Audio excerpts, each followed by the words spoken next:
My sister called me a loser and told me not to show up for Christmas.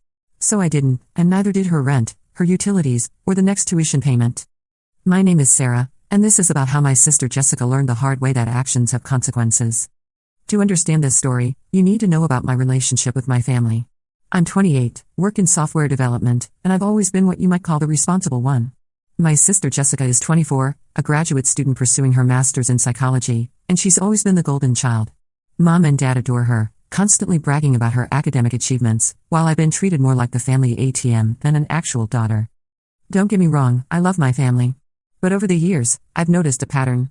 When Jessica needed her undergraduate loans paid off so she wouldn't graduate with debt, guess who Mom and Dad asked to help out? When she wanted to study abroad in France for a semester but couldn't afford it, who do you think funded that dream? When she needed a car, an apartment deposit, or help with living expenses, they always came to me with sob stories about how family helps family.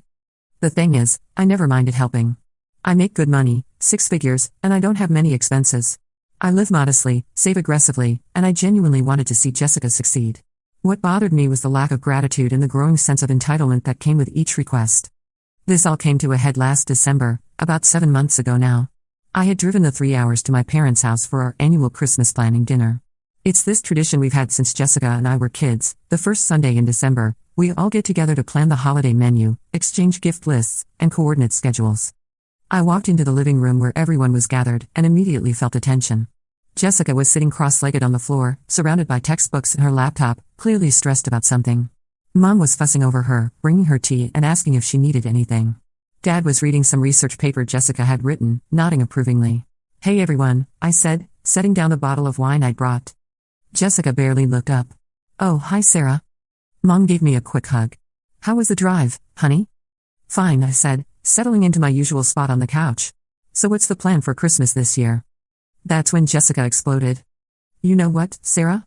I'm so sick of this," she said, slamming her laptop shut. "Every year it's the same thing. You show up here acting like you're so generous and wonderful, but you just make everything about you." I was stunned. "What are you talking about?" "You know exactly what I'm talking about," she continued, her voice getting louder. "You throw money around like it makes you important, but you're just a code monkey who got lucky. You act like you're better than everyone else because you make decent money, but you have no real accomplishments. No advanced degree, no meaningful relationships, no real purpose in life." The room went dead silent. Mom and Dad looked uncomfortable but didn't say anything to defend me. "Jessica, that's not fair," I started. "No, let me finish," she interrupted. "I'm trying to make something of myself here. I'm working on research that could actually help people. I'm building a real career, and every family gathering becomes the Sarah show where everyone has to be grateful for whatever scraps you throw our way." I felt my face burning with embarrassment and hurt. "I've never asked for gratitude." "Bullshit," Jessica snapped. "You love playing the martyr. Poor Sarah, working so hard to support her ungrateful family. Well, you know what? I don't need your pity money anymore. I don't need you acting like you're doing me some huge favor by existing." She stood up, gathering her papers. "And honestly, I don't think you should come to Christmas this year. The family needs a break from your whole wounded benefactor act. Maybe stay home and count your money or whatever it is you do for fun." She stormed out of the room, and I heard her bedroom door slam upstairs. I looked at my parents, expecting them to say something, anything, to defend me or at least acknowledge how cruel Jessica had been. Instead, Dad cleared his throat uncomfortably. "She's under a lot of stress with her thesis," he said quietly. "You know how she gets." "Maybe it would be better if you didn't come this year," Mom added, not meeting my eyes. "Let things cool down." I sat there for a moment, processing what had just happened. My own parents were uninviting me from Christmas because Jessica had thrown a tantrum. After years of paying off her debts, funding her dreams, and never asking for anything in return, this was what I got. "Fine," I said, standing up. "I won't come to Christmas." I grabbed my coat and left without another word. The drive home was a blur of hurt and anger. I kept replaying Jessica's words in my head. Code monkey who got lucky. No real accomplishments. No meaningful relationships. Each phrase hit like a physical blow. But as I sat in my apartment that night, something shifted. The hurt was still there, but underneath it, I felt something else, determination. Jessica wanted to see what happened when I stopped being the family ATM? Fine. I'd show her exactly what that looked like. The first thing I did was open my laptop and start going through my financial records. Over the past 6 years, since Jessica started college, I had given my family, specifically Jessica, a total of $127,000. Let me break that down for you. $47,000 for undergraduate tuition and fees, $23,000 for her study abroad semester, $18,000 for her car, she wanted a reliable Honda. I paid cash, $15,000 for various living expenses during college, $12,000 for graduate school application fees, deposits, and moving expenses, $8,000 for her laptop, textbooks, and other essential school supplies, $4,000 for various emergencies over the years, and that didn't include smaller amounts, dinners out when I visited, gifts, plane tickets for family vacations she couldn't afford, random emergencies that always seemed to happen right before I got paid. I was conservative in my estimate, but between all the documented expenses and the smaller undocumented ones, I'd probably given them closer to $140,000 over 6 years. The thing is, none of this was given as loans. Every time, my parents approached it as family helping family, with the understanding that Jessica would pay it forward someday when she was established in her career. There were no written agreements, no payment schedules, nothing legally binding. But here's what Jessica didn't know: I had been covering a lot more than just the big expenses. After college, Jessica had moved into a nice apartment near her graduate school. The rent was $1,800 a month, which was way beyond what she could afford on her graduate assistant stipend of $1,600 monthly. So my parents had asked me to help with housing costs. I had been paying $1,200 of her rent every month for the past 2 years. Her utilities, electricity, internet, phone, I covered those too because her stipend barely covered food and transportation. And this semester, her final semester, I had prepaid her tuition of $8,500 because she was so close to finishing and it would be such a shame if financial stress derailed her thesis work. Jessica had no idea about most of these arrangements. As far as she knew, she was living independently and managing her finances like an adult. My parents had asked me to keep quiet about the extent of my support because they didn't want her to feel bad or dependent. Well, she wanted independence. She was about to get it.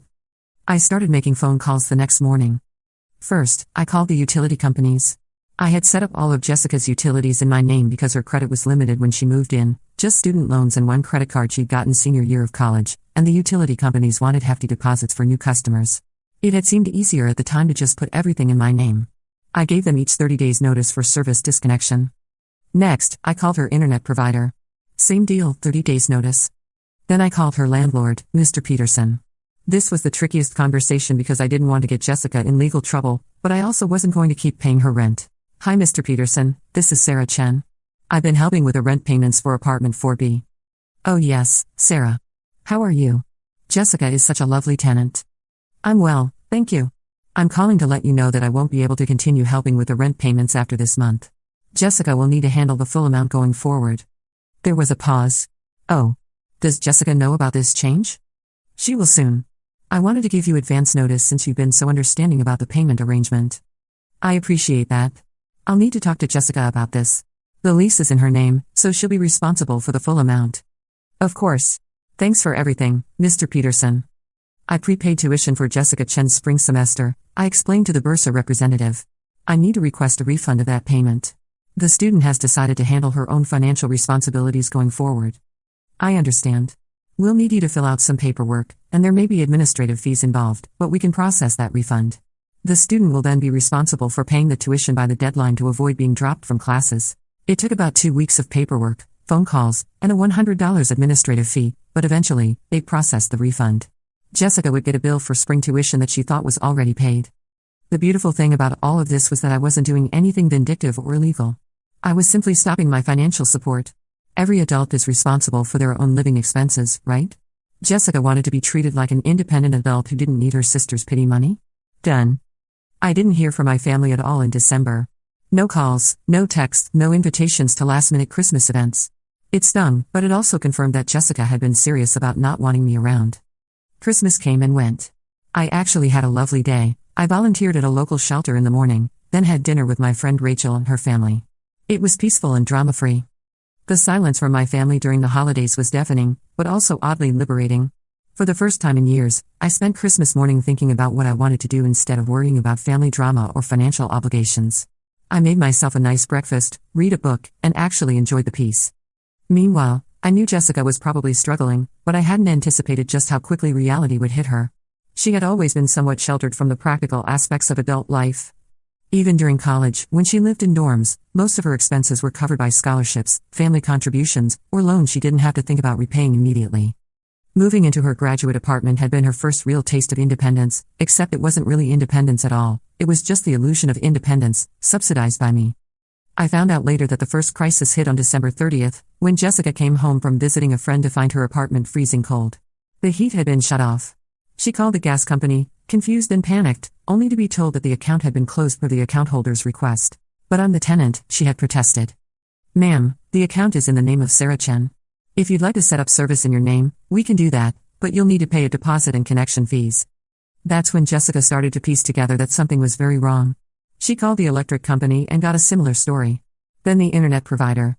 Each call revealed another service that was in my name, not hers. She spent New Year's Eve at her friend Mike's apartment, frantically trying to figure out what was happening. When she called Mom and Dad, they claimed they were as confused as she was, though I found out later they knew exactly what was happening but didn't want to admit their role in the financial arrangements. Jessica, still not fully grasping the situation, assumed I had somehow made an error or that there was a computer glitch somewhere. She expected that when she called me, I would be horrified by the mistake and immediately fix everything. She had no idea that every single cancellation had been deliberate and carefully timed. The first sign that my plan was working came on January 2nd. I got a frantic call from Mom. Sarah, honey, we need to talk. Jessica is having some kind of financial crisis. I was at work, but I stepped outside to take the call. What kind of crisis? Well, apparently there was some mix-up with her utilities, and they got shut off. And her internet too. She's been staying with friends for the past few days because she has no heat or electricity. That's terrible, I said, keeping my voice neutral. Has she called the utility companies to sort it out? She did, but they're saying the account was closed deliberately. She's so confused and stressed. You know how she gets with administrative stuff. I almost laughed. Jessica was pursuing a graduate degree in psychology, writing a thesis on cognitive behavioral therapy, but she got confused by utility bills? I'm sure she'll figure it out, I said. She's a smart, capable adult. Sarah. Mom's voice took on that familiar pleading tone. I know things were tense at Christmas, but Jessica is really struggling. Could you maybe help her sort this out? You're so good with this kind of thing. Mom, Jessica made it very clear that she doesn't want my help anymore. She said she doesn't need my pity money and that I should stop acting like a martyr. I'm just respecting her wishes. She didn't mean it like that. She absolutely meant it like that. She told me not to come to Christmas, and you and Dad agreed. So I'm giving everyone what they wanted, space for me and my money. There was a long silence. Sarah, please. She's your sister. Yes, she is. And when she's ready to apologize for what she said and how she treated me, we can talk. Until then, I'm sure she'll manage just fine. She's got her stipend and her natural independence. I hung up and went back to work. The next few days were oddly peaceful. For the first time in years, I wasn't fielding calls about Jessica's latest financial emergency or listening to my parents stress about how to help her. My phone stayed blissfully quiet, and I found myself actually enjoying the silence. But I'd be lying if I said I wasn't curious about what was happening. I found myself checking Jessica's social media more often than I cared to admit. Her Instagram stories went from cheerful posts about thesis progress to radio silence. Her last Facebook post was from December 28th, a generic hope everyone had a great holiday. With a stock photo of Christmas lights. I wondered if she was starting to piece together what had happened, or if she was still convinced it was all some kind of administrative error that would magically resolve itself. 2 days later, Jessica called me directly. I almost didn't answer, but curiosity got the better of me. Sarah, what the hell did you do? She sounded panicked and angry. What do you mean? My utilities are shut off, my internet is disconnected, and now I got a bill from the university saying I owe money for spring tuition. What did you do? I took a deep breath. I stopped paying for things that aren't my responsibility. What are you talking about? You never paid for my utilities. Jessica, I've been paying for your electricity, gas, internet, and phone for 2 years. I've also been covering $1,200 of your rent every month. And I had prepaid your spring tuition, but I requested a refund. Silence. You're lying, she finally said, but her voice was uncertain. Ask Mom and Dad. Better yet, look at your lease and utility accounts. Check whose name is on everything. More silence. Why would you do this now? She whispered. Because you told me you didn't need my pity money anymore. You called me a loser with no real accomplishments and said I shouldn't come to Christmas. So I decided to respect your independence. Sarah, I was stressed. No, Jessica. You were cruel. And Mom and Dad backed you up. You all made it clear that my contributions weren't valued or even acknowledged. So I stopped contributing? You can't just cut me off like this. I have bills due, my thesis defense is in 2 months. You have a stipend. You have the same income thousands of other graduate students manage to live on. You'll figure it out. Sarah, please. I'm sorry, okay? I didn't mean what I said at Christmas. Which part didn't you mean? The part where you called me a code monkey who got lucky? The part where you said I have no real accomplishments? Or the part where you said I shouldn't come to Christmas because the family needed a break from me? She was crying now. I was just stressed about my thesis and you decided to take it out on the person who's been funding your life for 6 years. The person who paid off your undergraduate loans, funded your study abroad, bought your car, and has been secretly covering most of your living expenses. I didn't know about the rent and utilities, because Mom and Dad asked me to keep it quiet so you wouldn't feel dependent. Ironic, isn't it? Sarah, I can't afford my rent without your help. I'll get evicted. Then maybe you should have thought of that before you decided you didn't need my pity money. Please, I'm begging you. I'll do anything. I'll apologize to everyone, I'll make it right. Jessica, I'm not doing this to punish you. I'm doing this because you made it clear that my financial support was unwanted and unappreciated. You wanted independence, and I'm giving it to you. But my thesis will get written or it won't. That's up to you now. I hung up. Over the next week, I got calls from everyone. Mom, Dad, even some of Jessica's friends who somehow got my number. Everyone had the same message: I was being too harsh, Jessica was sorry, families should forgive and forget. The most infuriating call came from my Uncle Tom, Dad's brother, who had never shown much interest in our family dynamics before. Sarah, your father told me what's happening with Jessica, he said in that patronizing tone he used when he thought he was being wise. I know she said some hurtful things, but cutting off a young woman's utilities in the middle of winter? That's dangerous, sweetheart. Uncle Tom, Jessica is 24 years old with a graduate degree. She's perfectly capable of calling utility companies and setting up accounts in her own name. That's what every other adult in America does. But she's family. Yes, she is. And when she decided to attack me personally and tell me I wasn't welcome at Christmas, she made a choice about how she wanted to treat family. She was just stressed. You know what, Uncle Tom? I've been stressed too. I've been working full-time and supporting another adult's lifestyle for years, and I never took it out on anyone by calling them a loser with no real accomplishments.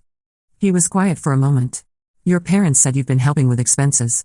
I've given Jessica and our parents over $127,000 in the past 6 years. I paid off her undergraduate loans, funded her study abroad, bought her a car, and have been covering most of her living expenses without her even knowing it.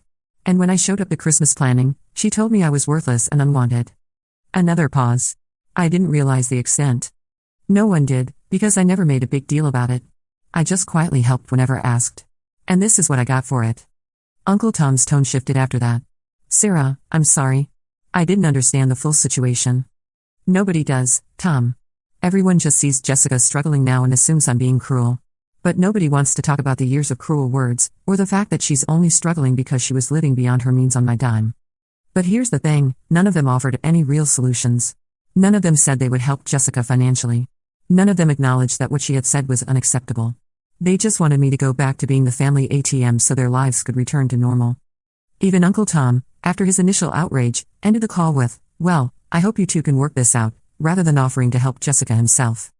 I found out later what happened during those first few weeks of January. Jessica had to take out emergency loans to pay her rent and get her utilities turned back on. She borrowed money from friends for groceries and gas. She applied for additional student aid, but the spring semester had already started, so her options were limited. The process was humiliating for her in ways I hadn't anticipated. She had to call her landlord and explain that she couldn't make the full rent payment, something she'd never had to do before. She had to ask friends for small loans, admitting that she was in financial trouble. She had to sit in the financial aid office at her university, filling out emergency assistance forms like a freshman who'd run out of meal plan money. For someone who had always prided herself on being independent and together, these conversations were devastating to her self-image.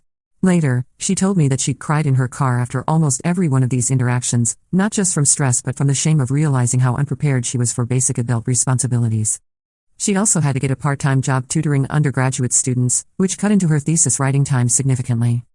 Most importantly, she had to have some very uncomfortable conversations with our parents about money. Turns out, they had been hiding the extent of my financial contributions from Jessica, but they had also been exaggerating their own financial struggles to me. Mom and Dad weren't broke. They had retirement savings, they owned their house outright, and Dad still worked part-time as a consultant. They could have helped Jessica themselves, they just preferred using my money instead of their own. When Jessica realized this, she was furious with all of us. She felt manipulated by our parents and betrayed by me. In her mind, I had been secretly controlling her life, making her dependent without her knowledge. From my perspective, I had been generous to a fault, and my family had taken advantage of that generosity while treating me like an ATM rather than a person. The real turning point came in February. Jessica's thesis advisor, Dr. Martinez, called me out of the blue. "Is this Sarah Chen, Jessica's sister?" "Yes, how can I help you?" I'm calling because Jessica mentioned that she's been having some financial difficulties that are affecting her academic work. She said there was a family situation. I sighed. Dr. Martinez, I appreciate your concern, but this is really between Jessica and me. I understand, but I wanted you to know that Jessica is one of my most promising graduate students. Her thesis research on trauma-informed therapy for adolescents could make a real difference in the field. It would be a shame if financial stress derailed her at this point. That stopped me short. Her thesis is on trauma-informed therapy? Yes, specifically working with teenagers who have experienced family dysfunction and neglect. Her research could help a lot of kids who don't have support systems. I felt something twist in my stomach. I didn't know that. She's very passionate about it. She's mentioned wanting to work with low-income families after graduation, kids who can't afford traditional therapy. It's really admirable work. After I hung up, I sat in my car for a long time thinking. I had been so focused on Jessica's words and actions that I hadn't really considered what she was actually studying or why. Trauma-informed therapy for kids from dysfunctional families? That hit close to home in ways I wasn't ready to examine. But I still wasn't ready to just forgive and forget. Words have consequences, and Jessica needed to understand that. The next breakthrough came in March. I got a text from Jessica. Sarah, I know you probably don't want to hear from me, but I need to tell you something. I talked to Mom and Dad about everything, all the money you've given over the years, how they asked you to keep it secret, all of it. I had no idea how much you've sacrificed for me. I'm not asking for anything, I just need you to know that I understand now how badly I screwed up. I didn't respond immediately, but I was curious. A few days later, another text, I got a job at the campus writing center. It doesn't pay much, but it's helping. I also applied for a research grant that might cover some expenses.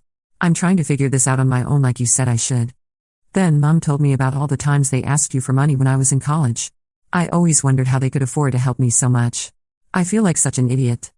And finally, I know I have no right to ask, but could we maybe talk? Not about money. I just miss my sister. That last text got to me. Despite everything, I missed her too. We met at a coffee shop halfway between our cities. Jessica looked tired and stressed, but also more mature somehow. Less entitled, more thoughtful. Thank you for meeting me, she said as we sat down with our drinks. You said you wanted to talk? I did.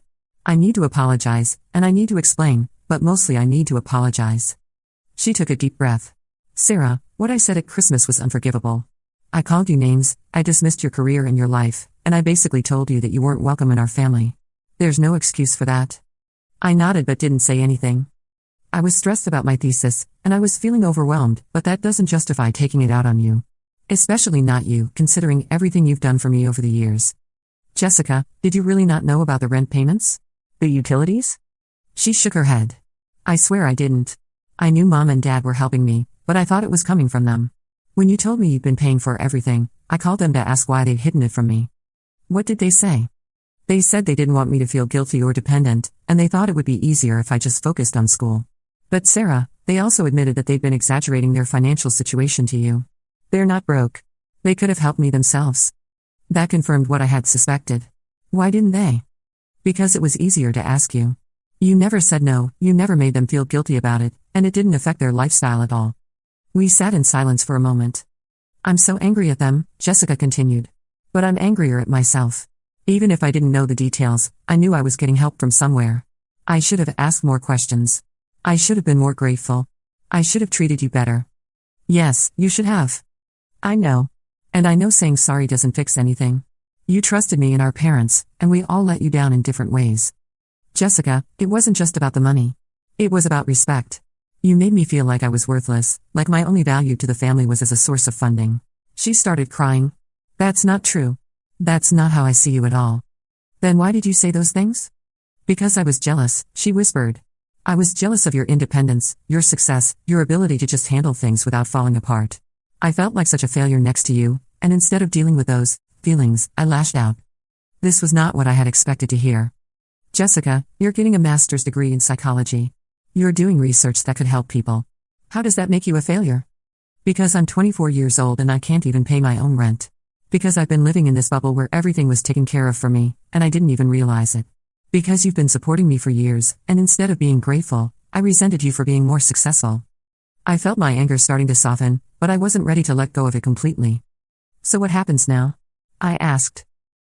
I don't know. I hope someday you can forgive me, but I understand if you can't. I hope we can rebuild our relationship, but I know that's up to you. What I can tell you is that I'm not going to ask you for money anymore, and I'm not going to let mom and dad do it either. What do you mean?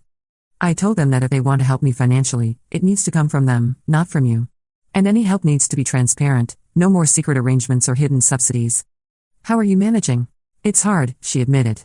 I'm working 20 hours a week, I had to move to a cheaper apartment, and I'm living on ramen and peanut butter sandwiches most days. But I'm managing.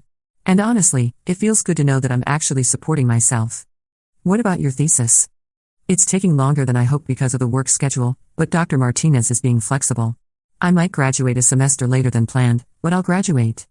We talked for another hour. Jessica told me more about her research, her career plans, and her growing understanding of how privileged and sheltered her life had been. I told her about my work, my friends, and how hurt I had been by the whole Christmas situation. It wasn't a complete reconciliation, but it was a start. Over the next few months, we rebuilt our relationship slowly. Jessica would text me updates about her thesis progress or funny stories from her tutoring job. I would share details about projects at work or books I was reading. We didn't talk about money or family drama, we just talked like sisters. The real test came in May, when Jessica defended her thesis. She had invited me to the defense, but I wasn't sure if I should go. We were getting along better, but I didn't want to send mixed signals about our relationship. In the end, I decided to go. Not because I had forgiven everything, but because I was genuinely proud of what she had accomplished. The thesis defense was impressive. Jessica presented her research on trauma-informed therapy with confidence and expertise. Her work focused on helping teenagers from chaotic family situations develop coping mechanisms and build healthy relationships. The irony wasn't lost on me. After the defense, we went out for dinner, just the two of us. Jessica had passed with flying colors and would graduate in 2 weeks. I'm proud of you, I told her over dessert. Thank you. That means everything to me. What's next? I got accepted to a PhD program at State University, she said. Full funding, tuition waiver plus a research assistantship that pays enough to live on. Jessica, that's amazing. I also got offered a job at a community mental health center, working with at-risk teens. It doesn't pay as much as the PhD program, but it's exactly what I want to do. Which one are you choosing? The job. I'm tired of being a student, and I want to start actually helping people. I smiled. I think that's the right choice. We finished dinner and walked to our cars. As we were saying goodbye, Jessica turned to me. Sarah, I need to ask you something, and I want you to be completely honest. Okay. Do you think you'll ever be able to fully forgive me for what I said at Christmas? I thought about it. I don't know. What you said really hurt me, and it changed how I see our family dynamics. But I'm proud of the person you're becoming, and I want us to have a relationship. Even if it's different than before? Maybe different is better. Maybe we needed to have this crisis to build something more honest. She hugged me, and for the first time in months, it felt natural. That brings me to now, 7 months after that terrible Christmas confrontation. Jessica graduated with her master's degree and started her job at the Community Mental Health Center. She's living in a tiny apartment, driving her Honda Civic with 200,000 miles on it, and learning to budget like a real adult. Our parents and I are still working things out. They've acknowledged that they took advantage of my generosity and that they handled the whole situation poorly. They've also started being more honest about their own finances and their ability to help Jessica when she needs it. Most importantly, they invited me to Christmas this year, and Jessica personally called to make sure I knew I was wanted and welcome. As for Jessica and me, we talk regularly now. Our relationship is different, more equal, more honest, and based on mutual respect rather than financial dependence. She's never asked me for money since that day in January when I cut off her utilities, and I've never offered. She's still paying off the emergency loan she had to take out during those first few months, but she's managing. She's even started a small emergency fund, which she's ridiculously proud of. The other day, she sent me a photo of her first paycheck from the mental health center with the caption, "Look, I'm a real adult now." I laughed and texted back, "You always were. You just needed to prove it to yourself." Do I regret cutting off financial support so abruptly? Sometimes. It was harsh, and it caused Jessica a lot of stress during an already difficult time in her life. But I don't regret standing up for myself. I don't regret demanding respect and appreciation. And I don't regret forcing my family to confront the unhealthy dynamics we had fallen into. Jessica learned that words have consequences and that financial independence is both challenging and empowering. My parents learned that they can't use one child as a bank account to support another. And I learned that sometimes the most loving thing you can do is stop enabling someone's dependence. We're all better for it, even if the process was painful. So that's my story. My sister called me a loser and told me not to show up for Christmas. So I didn't, and neither did her rent, her utilities, or the next tuition payment.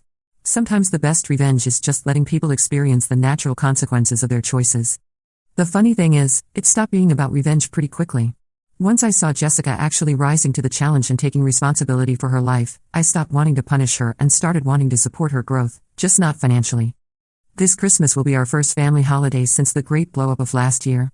Jessica is bringing homemade cookies, the only dessert she can afford to contribute. I'm bringing wine and my famous green bean casserole, and Mom and Dad are hosting with a promise that there will be no drama and no requests for money. I'm actually looking forward to it. We're not the same family we were before, but maybe we're a better one. And if anyone at Christmas dinner calls me a code monkey who got lucky? Well, let's just say I know exactly what consequences look like now.